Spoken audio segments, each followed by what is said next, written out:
Welcome, welcome, welcome. I am Ginny Hallam of Halborns, and you're listening to our 10 Minutes With series.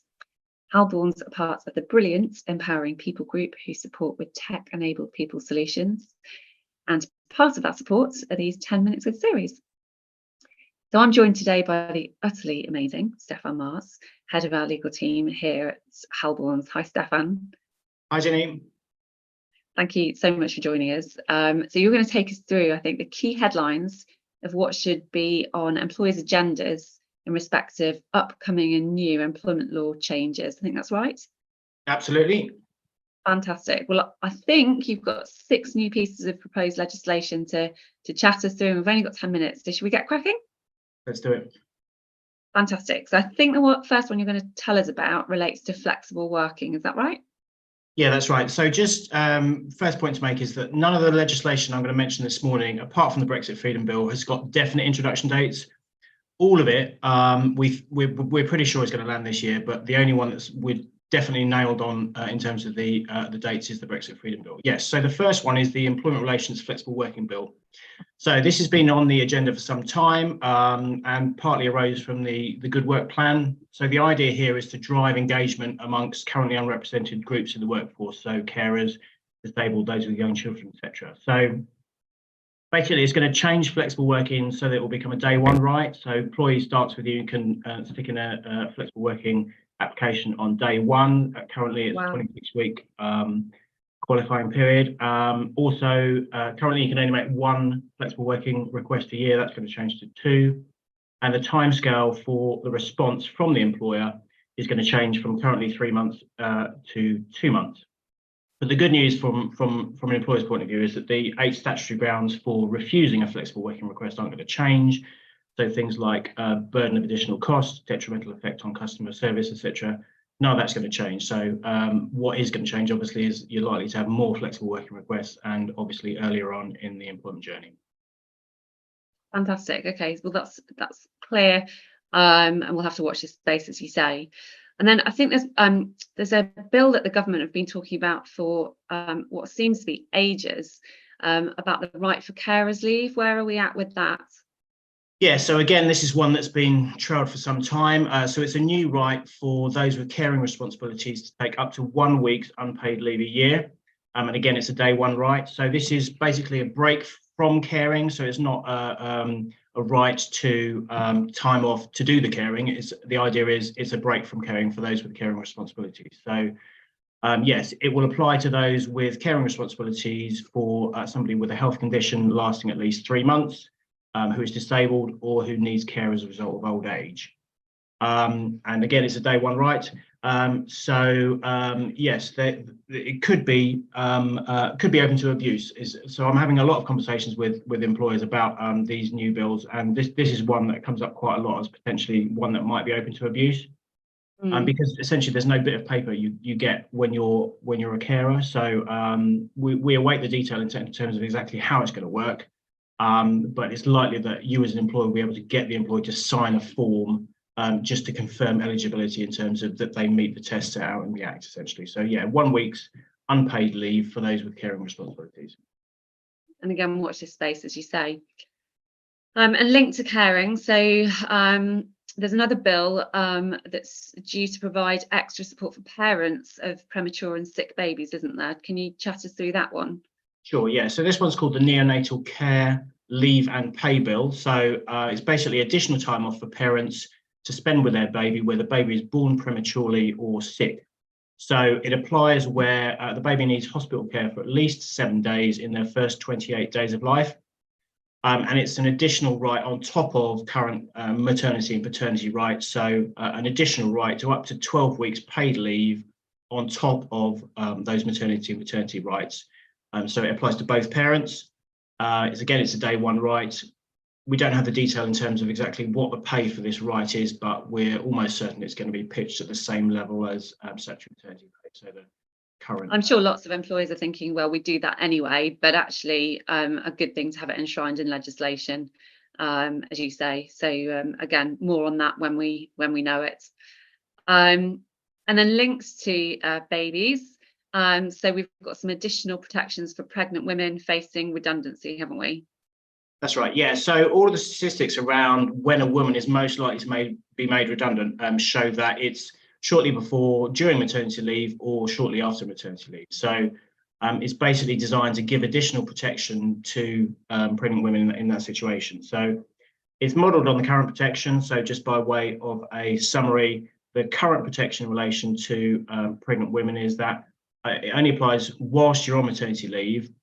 You don't get an advantage during the redundancy process itself, but if you are selected for redundancy, you get priority for any suitable alternative roles.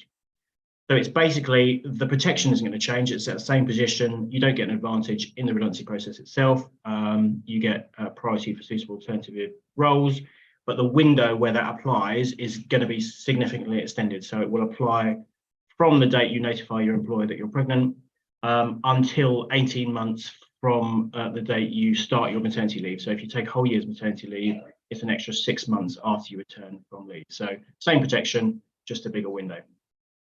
Okay, fantastic. No, that's really clear. And then we've got the Brexit Freedoms Bill. Sounds like an important piece of legislation. So what's that all about? So yeah, just by way of a bit of a catch up in terms of EU law. So when we were members of the EU, essentially EU law took precedence over domestic legislation. Part of the rationale for Brexit was to reimpose the sovereignty of the Westminster Parliament and the supremacy of UK law. And the way that Brexit worked is it took a snapshot of all of the EU law that was in place at the point at which we exited, and that was basically incorporated into UK law. So we kept all of the EU law as at the date we exited, but no EU laws would apply.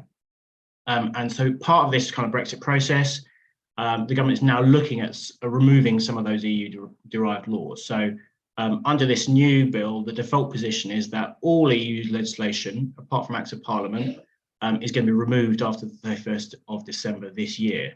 So potentially quite significant changes. So things like the Equality Act, obviously an Act of Parliament is staying, but anything that's not an Act of Parliament is potentially up for removal. So, you know, very significant core bits of employment legislation like the Working Time Regulations, 2P, agency worker regulations, pregnancy, maternity regulations, etc. In theory, it's possible that all of that could go as of the 31st of December 2023. I think that's not going to happen though, Stefan, right? Pretty unlikely. You know, we've only got like 9 months until that happens. Yeah. That's an enormous bit of work, you know, in terms of amending or removing all of that legislation. So the reality is we think the kind of core of that legislation is going to remain, but there may be some tweaks around the edges in terms of things like the agency worker regulations, which are quite unpopular. Brilliant. No, that's really useful to know. And then the last bill that you wanted to mention that you were chatting to me about the other day was the 0 hours workers request for regular working hours, which I think is fairly new news, isn't it? So what's that all about? Yeah, so this is a really new private members bill which the government has said they're going to adopt. So it's very, very likely to become law. So in terms of background, the gig economy, as we know, is kind of under scrutiny at the moment as it's said to provide only one-sided flexibility. There are approximately 1.03 million people in the UK that are working on 0 hours contracts. And obviously, if you're working on a 0 hours contract, you've got no guarantee of continuing work, and it's very difficult to get things like a mortgage. So the idea is it gives a right to those individuals after they've been working with a business for 26 weeks to request a stable working pattern. So they would ask for 30 hours a week guaranteed or whatever. But there's no obligation on the business to grant that request. So it's likely to be modelled on the flexible working request idea. So you would submit a request to your employer or to the business you're working with after you've been working with them for 26 weeks. And obviously, if they're happy to agree it, then great. But if not, there are a series of statutory reasons whereby the business can refuse that request. So I think there are going to be 7 usual sorts of things in terms of additional costs, insufficient work at the time the employee wants to work, etc., etc. So the idea is it gives those on 0 hours contracts the opportunity to ask for a stable working pattern, but there's no obligation on the business to agree to it. Fantastic. Stefan, that's been so helpful. I think you're the fastest talking employment lawyer in the West. You've managed to cram loads of really useful information into that. So thank you. There's never a dull moment in employment law, is there? For those listening, if you've signed up to our email updates, then obviously we'll keep you up to date with when we see changes happen or when we know that bills are going to be enacted. So do watch out for those. If you're not already signed up, then there'll be a pop-up on the screen. So just click there and enter your details, and we'll make sure that you are also one of the first to know when these changes happen. Our Intelligent Employment Service, if you don't benefit from that at the moment, supports with unlimited advice and documents which we update, bearing in mind the changes. So we help you to manage those changes when they come in and take that headache off you. So please, again, do get in touch. Details are on the screen if you would like to have a chat with us about how you can benefit from that service. All's left to say, Stefan, is thank you so much for the insight today. And yeah, I'm sure we'll be in touch with their clients and do another series when things are slightly more settled. It's been a pleasure. Thanks very much. Bye-bye.